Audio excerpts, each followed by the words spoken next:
હાલો. Hello, જો જય દ્વારકાધીશ. જય દ્વારકાધીશ. કોણ બોલો? હા, હું ભાવનાબેન. મેં કાલ તમને ફોન કરતી હતી, મેસેજ નાખ્યો હતો ને, એ બોલું છું બેન. ક્યાંથી? જામનગરથી. હા બોલો. હા, મારી ગાડી છે ને 2-2.5 મહિના પહેલા એક બેડના સતવારાના ભાઈ છે, દિનેશભાઈ સોનાગરા કરીને. તો એને પાછળથી મારી ગાડીને ભટકાડી છે, 4 વ્હીલને. અચ્છા. તો ત્યારે તમારું નામ પૂરું શું? મારું ભાવનાબેન વાઘાણી. કેવા જ્ઞાતિ? હું પટેલ છું. અને તમારી ગાડીમાં પાછળથી ઠોકી છે કોઈ? એ બેડના છે દિનેશભાઈ સોનાગરા કરીને. હા, તો પ્રશ્ન શું છે? એટલે પ્રશ્ન તો હું ખાલી એક ભાઈ તરીકે તમને રિક્વેસ્ટ કરું છું કે ત્યારે છે ને મને એને કીધું હતું કે કાંઈ નહીં, જે ખર્ચો થશે ને હું આપી દઈશ. અને મારી ગાડી મેં નવી જ છોડાવી છે. અને મારે વીમાને ને આને 24 કલાકનો ફેર છે. ભટકાની પહેલા મારે 24 કલાક પહેલા પૂરો થયો તો, એટલે વીમો એમ હોય, એટલે મેં આપણે જોયું તો ન હોય કે પૂરો થયો છે એમ. અને પછી શોરૂમમાં દીધી ને એટલે એમ કીધું કે તમારી પોલિસી પૂરી થઈને ને 24-25 કલાકનો ગેપ છે એટલે વીમામાં ન થાય. તો બરાબર. અને થર્ડ પાર્ટી નો જે વીમો હોય એ ચાલુ હતો.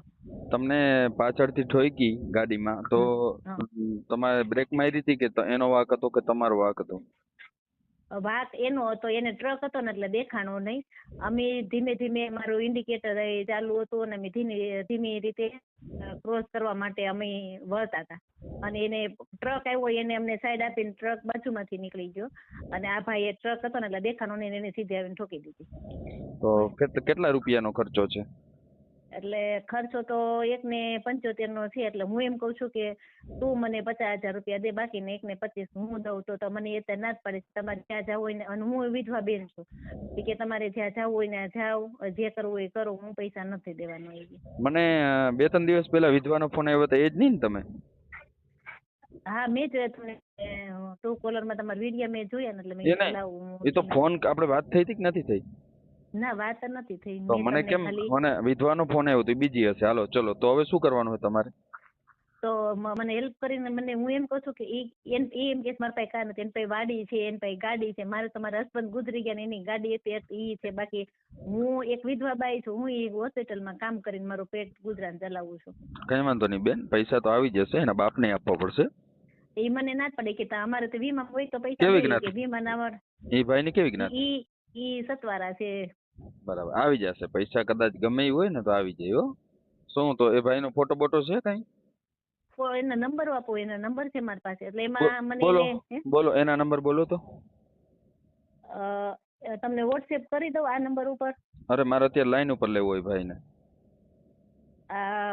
એક જ મિનિટ. એક મિનિટ ચાલો, એને પછી ફોન કરી. સાંભળો, તમારે હવે શું કરવાનું છે? તો આ ઓડિયો હું તમારો પરમિશન થી ચડાવી શકું? મને છે ને તમે હેલ્પ કરો. હું એક મારા મોટા બેન છે ને મને છે ને એટલી હેલ્પ કરો ને, હું એટલી મને હેલ્પ ની જરૂર છે.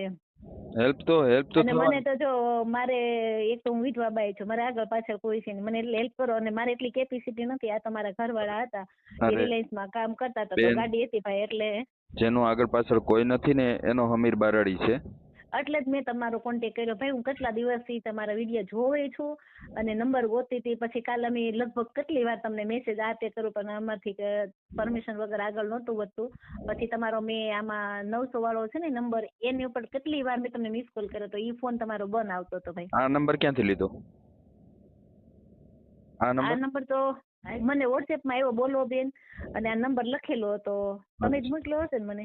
આ નંબર મારો છે ને, પર્સનલ નંબર છે. આ નંબર કોઈને આપતા નહીં. ના, નો આપો ભાઈ. આ તો મને છે ને મેસેજ માં મને આવ્યું અત્યારે. મને ખ્યાલ નથી કેમ કે આમાં વોટ્સએપ ચાલુ છે. મારાથી કદાચ અપાઈ ગયો હશે, પણ મેં આપ્યો નહીં હોય. તમને મેસેજ કર્યો હશે. ના, મેસેજ માં આવ્યો છે ભાઈ. મને તો નકર હું તો કાલ તો એમ નથી, મેસેજ માં આવ્યો છે. બાકી આ નંબર છે. આભાર તમારો, થેન્ક યુ. તમે મને નંબર આપ્યો એ બધા. આ નંબર છે ને 5 જણા પાસે જ છે. આ નંબર એટલો પર્સનલ છે. આ નંબર વીઆઈપી નંબર છે. 1 2 3 4 5 6. ઓકે, તો આ નંબર કોઈને આપતા નહીં. તમારા પૈસા આવી જશે અને કઈ ચિંતા ના કરો. હું તમને સાંજે ફોન કરું છું. અને એ ભાઈનું પૂરું નામ શું છે? દિનેશભાઈ સોનાગ્રા, દિનેશભાઈ કાંતિભાઈ સોનાગ્રા, બેડનો રહેવાસી છે. દિનેશ અને કાંત પાછો મને એમ જ કે બેન તમારે જે કરવું હોય એ કરો, તમારે કેસ કરવો હોય તો કરી દો, તમારે જે કરવું હોય એ કરો, હું પૈસા આપવાનો છું નહીં. હા એને મારા બાજુમાં બેઠા છે, 1 મિનિટ એમની સાથે વાત કરો. એને કેજો એને કે તારો બાપ આવે છે હાંજે અમીર બારાડી. જય શ્રી કૃષ્ણ સર. જય જય શ્રી જય કૃષ્ણ. દ્વારકાધીશ. જય દ્વારકાધીશ બેન. અમે છે ને મારો બાબુ બ્લાઇન્ડ છે તો અમારા બેન ને આવડે છે ગાડી આવી રીતે, એટલે અમને એમ થયું કે રક્ષાબંધન ને દી દ્વારકા અમે છે ને દર્શન કરવા જતા હતા. અચ્છા જૂની મેટર છે, જૂની મેટર લાગે આ તો.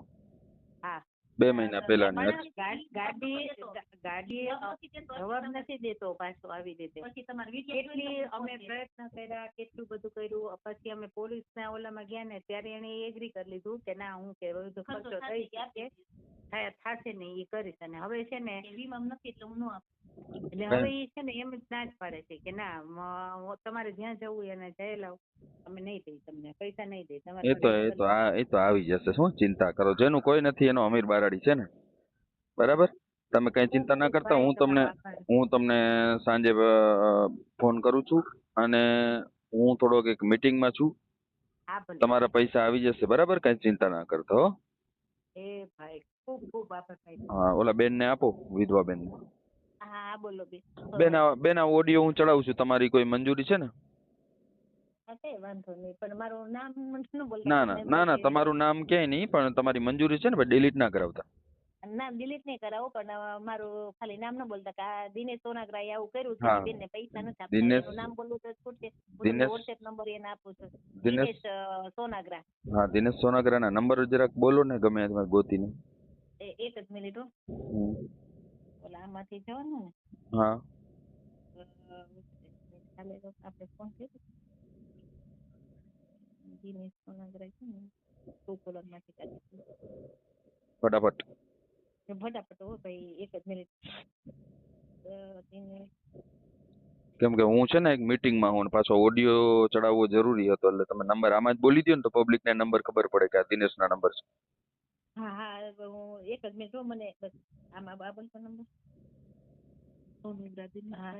966 ગુજરાતીમાં બોલ. 966 966 પછી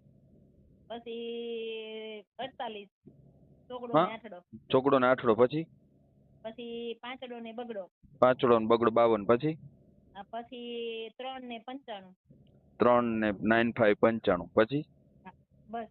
ઓકે સરસ. ચલો હો ને, હું થોડુંક મીટિંગમાં છું, તમને સાંજે તમારો રિસ્પોન્સ આપું છું, બરાબર. ધન્યવાદ અમીર બારાડીને ફોન કરવા બદલ ધન્યવાદ, શુક્રિયા. હા થેન્ક યુ.